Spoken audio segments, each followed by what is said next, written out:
दोस्तों नमस्कार।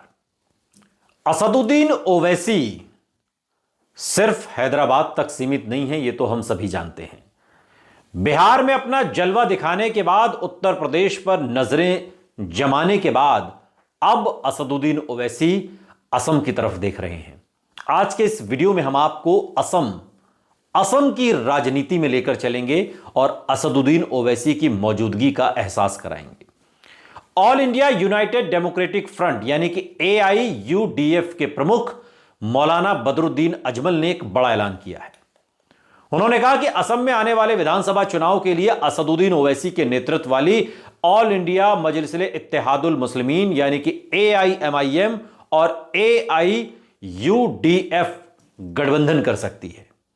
उन्होंने कहा कि गठबंधन के बाद अगले साल के विधानसभा चुनावों में ओवैसी और उनकी पार्टी AIUDF के लिए प्रचार भी करेगी। बदरुद्दीन अजमल के ऐलान के बाद कांग्रेस में अब हलचल बढ़ गई है, क्योंकि अगर असदुद्दीन ओवैसी बदरुद्दीन अजमल के साथ गठबंधन करके असम की राजनीति में उतरते हैं तो इसका सबसे बड़ा नुकसान कांग्रेस को और सबसे बड़ा फायदा बीजेपी को होगा। बदरुद्दीन अजमल यह दावा कर रहे हैं कि ओवैसी को लगभग 100 ईमेल मिले हैं जिनमें उनसे AIUDF के लिए प्रचार न करने का आग्रह किया गया है, क्योंकि AIUDF बीजेपी की बी टीम है, ऐसा दावा किया जा रहा है। AIUDF पहले ही घोषणा कर चुकी है कि वो अगले साल असम में होने वाले विधानसभा चुनावों में लगभग 35 सीटों पर चुनाव लड़ेगी। असम में कुल 126 विधानसभा सीटें हैं।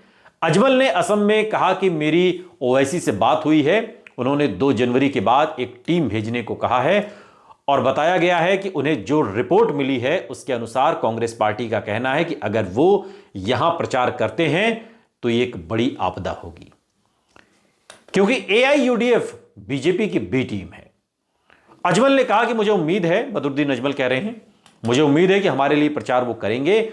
2021 के असम विधानसभा चुनावों के बाद असम प्रदेश कांग्रेस कमेटी की कोर कमेटी ने AIUDF से संबंध तोड़ने और AIUDF को महागठबंधन से बाहर करने का संकल्प लिया है। 2021 में कांग्रेस ने 10 दलों के नेतृत्व में महागठबंधन बनाया था और इस साल 12 नवंबर को 7 विपक्षी दलों ने 2026 के विधानसभा चुनावों में बीजेपी को टक्कर देने के लिए असम सोनमिलितो मोर्चा के पुनरुद्धार की घोषणा की। बदरुद्दीन अजमल विपक्षी दलों को एकजुट करने की वकालत करते हुए यह भी कह रहे हैं कि उनकी पार्टी की नीति अकेले चुनाव लड़ने की है। असम कांग्रेस के अध्यक्ष गौरव गोगोई ने हाल ही में 2026 के विधानसभा चुनावों से पहले AIUDF के साथ किसी भी गठबंधन से साफ तौर पर इनकार कर दिया और पार्टी को सांप्रदायिक तक करार दिया।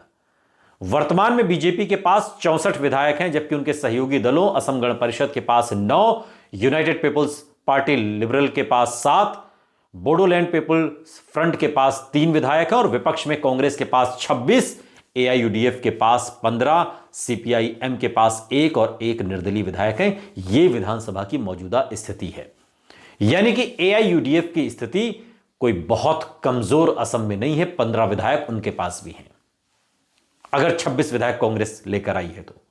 और ऐसे में अगर असदुद्दीन ओवैसी के साथ बदरुद्दीन अजमल का गठबंधन हो जाता है तो आप समझ सकते हैं कि असम की राजनीति में ओवैसी अपना असर छोड़ सकते हैं, जो सबसे ज्यादा परेशानी कांग्रेस को देगी और सबसे ज्यादा फायदा बीजेपी को।